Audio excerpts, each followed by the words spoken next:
Oh, hello. Good morning. Good morning. Good morning. Good morning, Jagannatha. Good morning. Sally saw Sylvester stacking silver saucers side by side.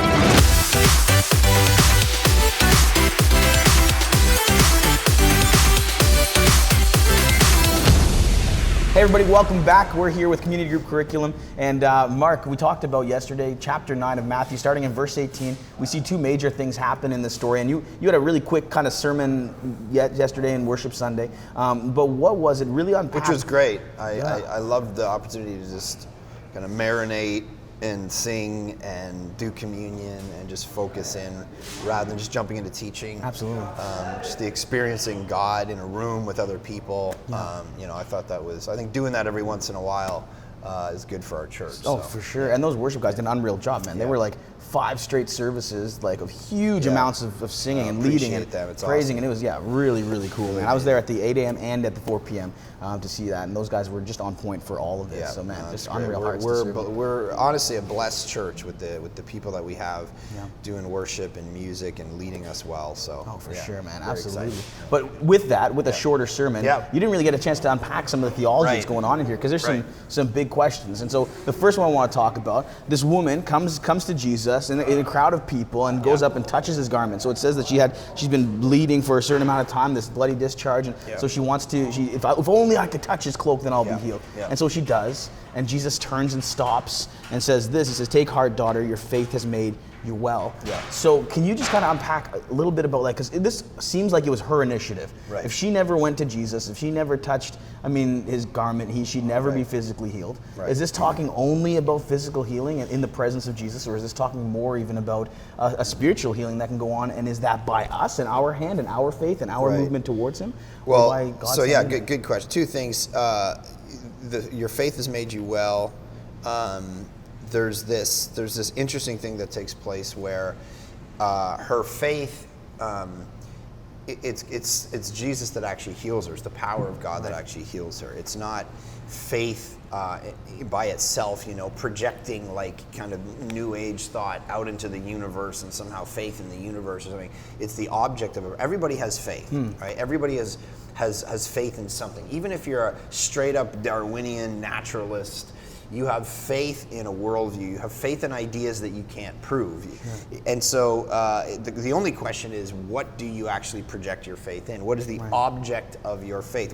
If faith is a window and everybody has it, what does the actual window look out on? And so for her, hers was Jesus. So the big point about it is this a guarantee that every time every person who has faith in Jesus is going to be made well? No, I think that's a bad way to read the Bible. Because one of the questions someone might have is like, I haven't been healed. Do I have enough faith? Like, am I like this woman? Am I willing to put everything just to run to Jesus, push through the crowd? Like, I can see someone talking about it that way, getting through this crowd of people. If I could only touch his garment, do I have enough faith? And then if they don't get healed, maybe they're thinking it's on them. Yeah. How would you I just think that's bad. That's a bad way to apply the text. Or if you just take the whole Bible, don't just zone into one verse and go, look, faith and relationship to, you gotta take the whole Bible in itself. And I know a lot of people with a lot of faith who don't get healed. Or they don't get healed in the perspective of us, right? Of course, they get healed in heaven. They get healed in the new creation. They get healed when they're with God of the disease that they'll never have again. So in that sense, they do get healed. But they don't get healed physically like this woman. And we just have to remember that these were instances, I believe healing, of course, happens today, a ton, but these are instances where 2,000 years ago with this particular woman or this little girl who was raised from the dead in the story, these are parables and pictures of what Jesus is his message to those people at that time. And so he didn't heal everybody. He didn't raise everybody from the dead, even though there was a lot of people with faith in him. He did it for these particular reasons so he could have these teachable moments. It's the same thing when he comes in, he takes a loaf of bread and fish and he multiplies it out and feeds 5,000. It doesn't mean that every time we all gather and if you have some bread and I have some fish, so we're going to multiply it out and gather. There's a difference between when you're reading your Bible, prescriptive text and descriptive text. Prescriptive are telling you what happened at that time. Descriptive are telling you, hey, this is describing something for all time.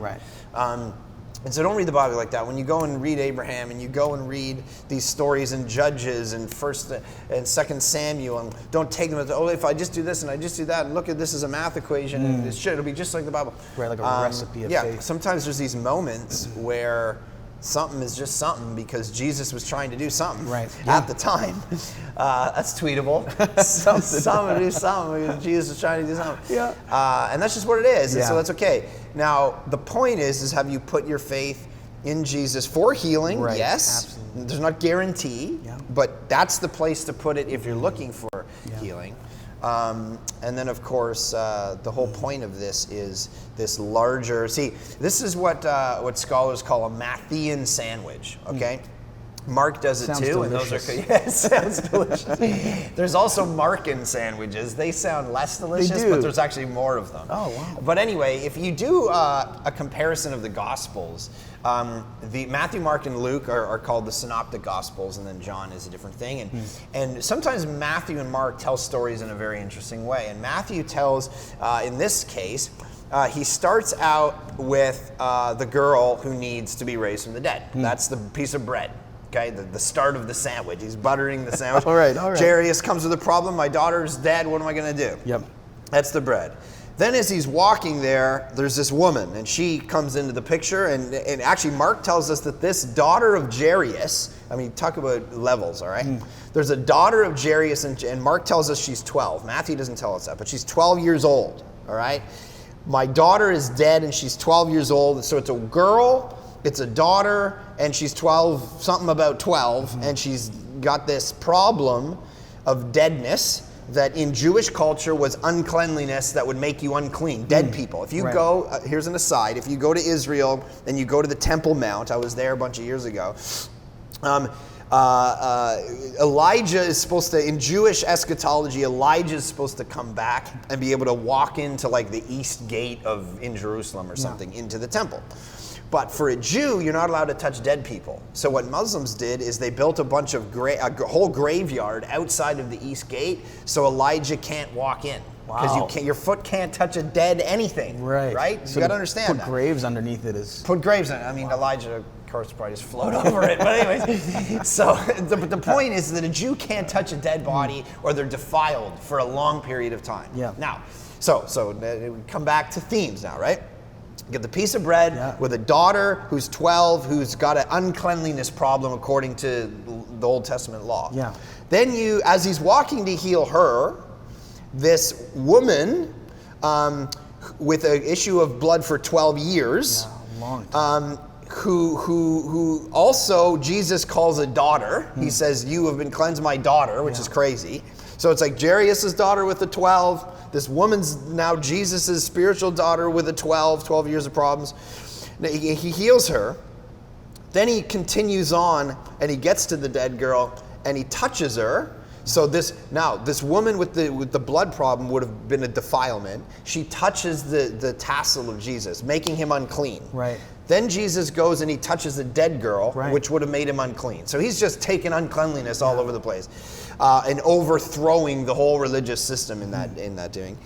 And then he heals the dead girl and gets her up. So there's a daughter who's 12 and she's dead and she's defiled. So there's all these levels of what Jesus is doing here in the story. And the reason they tell them in a sandwich is because you're supposed to see them together, and they actually have these meanings that get all wrapped up together. And the big meaning, of course, and this is my whole point, if you just zone in and go, well, do I get healed by faith in Jesus or not, you miss the bigger picture story of what's going on here, where what you have is not just healing stories. What you have is a theological point about Jesus in all these situations where he should have been getting defiled. He's not afraid. He's actually moving the healing and the power toward people who in the old system would have been defiling him. He's doing a new thing. This is not much different. Now, for good readers of story, what's the story that was just told? The story that was just told was the whole point about the new wine. And breaking open the old wineskins to bring about new wine. The whole point is there's a new era, epoch in salvation history that is dawning in Jesus, and all of these situations are parables to the world about this new kingdom coming and the power of it. So don't zone in and just go, well, I had faith in Jesus and I didn't get healed, and I touched him and I didn't get healed. It's like, no. let's pull it back. These are all stories that are getting strung together to make one massive similar point, which is about the kingdom of God coming, the power of God in the world to do a new thing and overthrow and supersede the old systems of religion. That's unreal. And let's take some time in our groups, because that's something to put our faith in, to hear all this, to see the inner workings of the stories. But what do you, unlike or maybe like this woman, put your faith in other than Jesus? What kind of places are you pouring your time into? Maybe times in your past that you thought it was this way. Maybe it was a religion. Maybe it was a person. Maybe it was a lifestyle. Maybe it was habits. What is it that you've changed into, or how can you continue to change the faith habits you have today?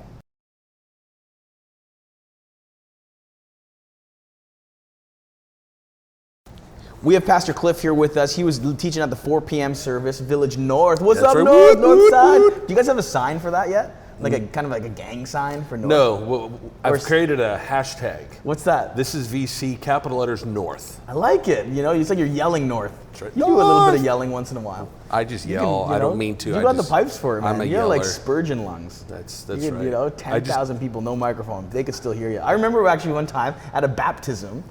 Like, okay, so you're out in the middle of the water and they're baptizing people, and I could hear him clear as day. Like everybody else kind of a little bit muffled, but Cliff, it's like he's like standing next to me yelling, man. Like, my daughter still mocks me. Does she?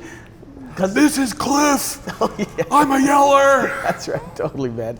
But like, great job on Sunday. I just thought I wanted to bring you in because I was sitting through the 4 p.m. and there was something that I just thought people needed to hear, that the groups, maybe people who attended North didn't get a chance to, or South didn't get a chance to take in. Sure. You talked about this metric of God's love. I mean, Valentine's Day, people love love. People talk about love. All I saw on my Facebook was all this like appreciative, like, this is my Valentine. I love this person so much, right? But there's a different metric that you were saying that God uses to actually love us. And that's kind of foreign. That's a foreign idea to us. We don't really grasp that very well. We don't play it out well in our own lives. Can you explain for us that metric for people who weren't there? And then we'll get into a little bit of application as a result of it. Yeah, sure. So 1 John talks about that God is love. And I think we sometimes forget that God is He's created love. He is the one who defined it, who made it, and what we've done in our culture is we've taken love and put it through the lens of our fallen nature, our sinful nature, right. And it's moved so far away from God's understanding, definition of love, and to the point now it's just something that is I think so skewed, because what we tend to do is love people based on how they love us. Right, absolutely. And so that you take that a little bit further, for some of us, we sit there and we may review our life and go, I don't think I'm lovable because of the things that I've done, and we exclude ourselves from the love that God has for us. And I can see why people get into Sure. that, because people see how people respond in their own lives, right? Like, I did this to someone, I lost that relationship. I did this, I lost this group of people who used to love me. Like, I made a mistake, and now I'm like a black sheep in everybody's eyes. Nobody wants to spend time with me. So I can see where people would internalize that as something as like, oh, this is just how relationship and people function. Yeah, but it's a broken metric, right? And so for those of us that when we sit there and exclude ourselves from God's love, we're using our fallen metric, when what we need to do is to actually, doesn't matter what I think, what does God say? You know what's crazy? I'm actually going out to lunch today for a guy who I'm estranged from. What? I haven't talked to him for 2 years. Wow. And out of the blue, he texted me, said, let's meet up. And I was talking to a mutual friend, and he said to me, what are you going to do? I said, I'm going to forgive him. Yeah. Like it's because of this metric of God's love. It's just I'm compelled to do what the text tells me to do. What timing, hey? Yeah, no doubt. This and hopefully I get a free lunch out of it. I hope so. That makes it easier. Oh, you're buying me lunch. All right, I can forgive you. Yeah, sure. These extra points. I think that this is so applicable for us to discuss. I mean, just because, just like you said, there's people who are estranged from. There's people that we don't feel like, especially when we look at God's initiating love while we're in sin, while we're like wherever you are now, because you might not even believe this still. Like hearing us talk about it, you may not internalize it, that God loves you. I think people need to hear that. That's crazy. The God of the universe, who we've sinned against, who we've separated ourselves from, loves you, and also not only just loves you in this idea of love, but practically came down to express his love in a way that could restore that relationship to him through Jesus, right? That Jesus came, lived, died, resurrected 3 days later, and ascended into heaven. This was a picture of how much God loves us, that he sent his son to die for us. And I think we hear that a lot in church circles, or like, what do Christians believe? But we can't lose just what that actually means, not just practically for eternity, but like that this God who doesn't need us for anything, who doesn't need us to be to find his value in himself, or like but he shows his love to us, and he actually practically loves us against this metric that we John 3:16, where for God so loved the world, that whole text tells us that everything that Jesus did while he walked on the earth was a tangible expression of God's love to all of humanity. Everything. So when I'm reading through Matthew and we're studying this, I'm like, oh, this is God's love. This is God showing me his love. It's crazy. And with that, I want to take some time in our groups to actually like discuss how that actually applies in our lives. Like, what if we, for maybe the first time, if we were to actually even consider what would it look like to live in the metric that God has created for love and not what we've created on our own? Let's take some time to do that right now.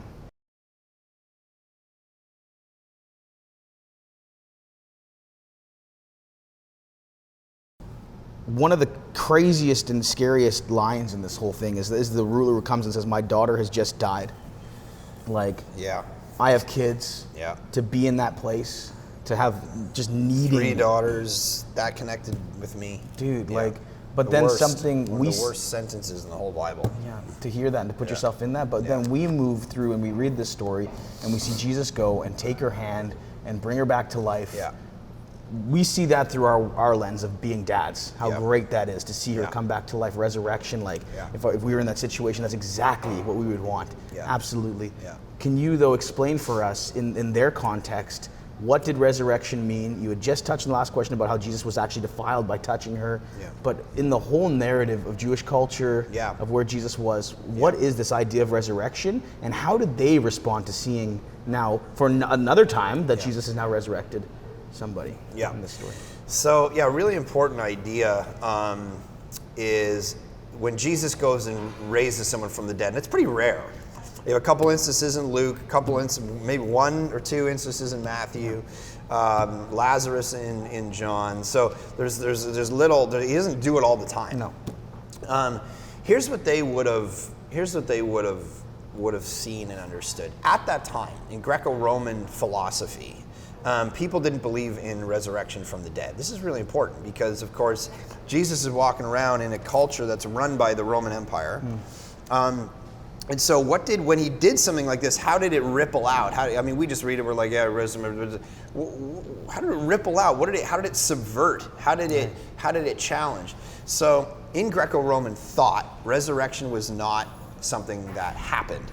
The reason is because if you look back to how the Greeks thought, they would read, Homer, for instance. Homer was kind of the Old Testament of the Greco-Roman world. They went to Homer and they said, Homer's Odyssey and all those poets and all that philosophy. Homer's whole philosophy was there was no resurrection. No one came back from the dead. You went to Hades and the place of Sheol and all that stuff. And no one came back from the dead in any of the stories. You couldn't, right? Very similar to kind of atheistic philosophy today. You're dead, you're dead. That's it. Plato came along, and Plato was kind of the New Testament in Greco-Roman thought after Homer. And Plato was Plato, not Plato. Not Plato. Okay, that makes sense. That's what I was thinking. You were confused until I was like, looking at the pizza maker, all the hair coming on. So what Plato said was you wouldn't want to come back from the dead. And the reason was because Plato had a whole dualistic philosophy of the spirit world is good, actually very similar to how it got muddled up within Christianity. But spirit world good, physical world bad. Ergo, it's not that you'd never come back from the dead, it's that you wouldn't want to come back from the dead, even if you could.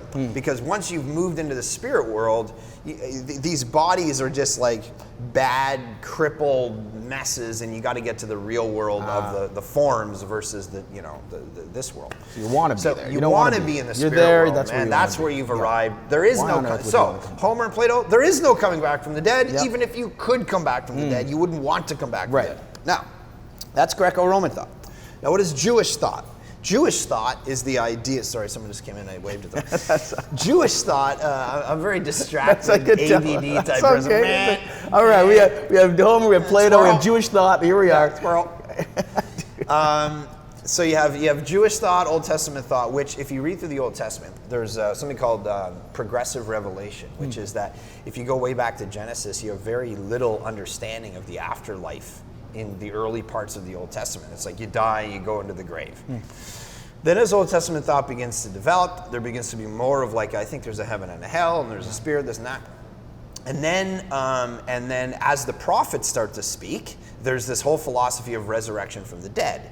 But it's always corporate, and it's always kind of tied to the exilic prophets, meaning what does it look like for Israel to come back out of exile, back into the land? And then there's a metaphor for that return from exile under Babylonian rule or Egyptian rule or Roman rule.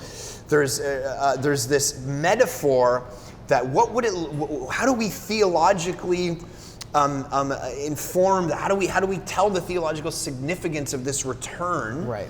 And they use resurrection as a metaphor. Now, it goes back to, I mean, you picture if you're sitting in exile in Babylonian rule, and you're an Israelite and you're wanting to be in the land and you're being ruled over by these people, you read the Adam and Eve story differently. Because here's Adam and Eve, God's chosen son, which is an Israel image, in the garden, in the promised land, sitting there, but because of his sin and his unfaithfulness, he gets exiled from the garden. He gets kicked out of the land, right? So you're sitting there in exile, outside the land, reading that, and why? Because he sinned, and sin was connected to death. So what if death could be taken care of? It would be like a return from exile. And so through Ezekiel and through Isaiah and through the book of Daniel, resurrection becomes this image of we get to go back, we get to inhabit the land again, and that is like life. That is true life. And so Ezekiel 36 and 37, the valley of dry bones. Now notice, and this is what's important, it's always corporate for Israel.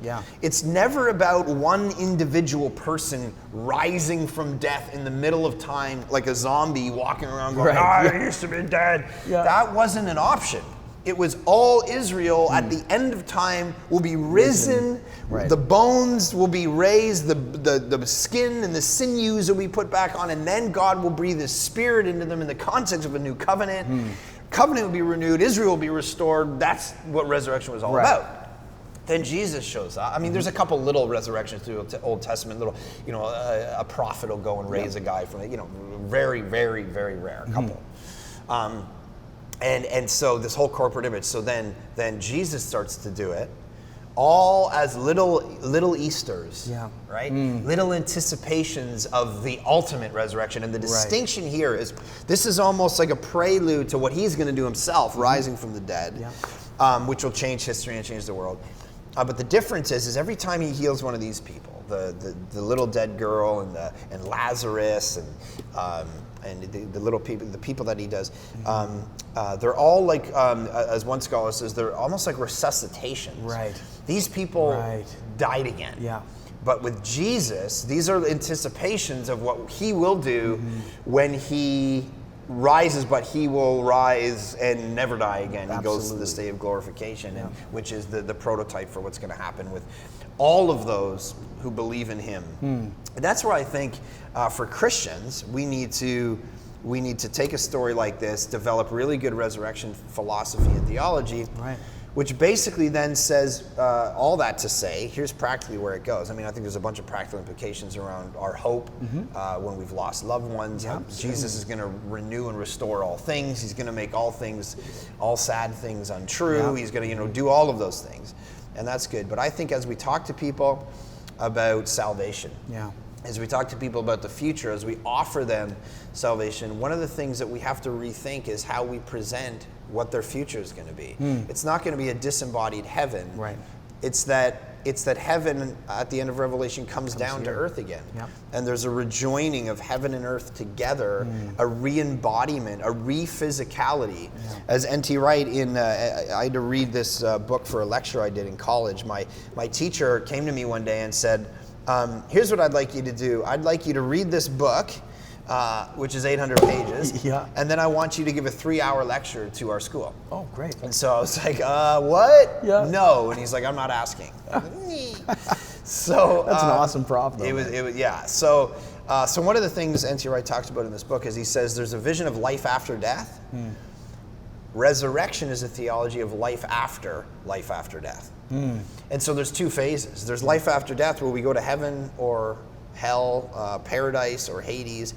And then there's going to be this resurrection of judgment, and then there's the final state, hell proper and new creation proper. Right. And so that's where we give the hope to people, where there's a re-physicality, which is why you don't have a desire to be a disembodied spirit. Right. You don't have a desire to sit in a white room and sing songs for the rest of your life. On a harp with some wings. With some wings. Yeah. You have a desire to be physical. You have a desire to have adventure.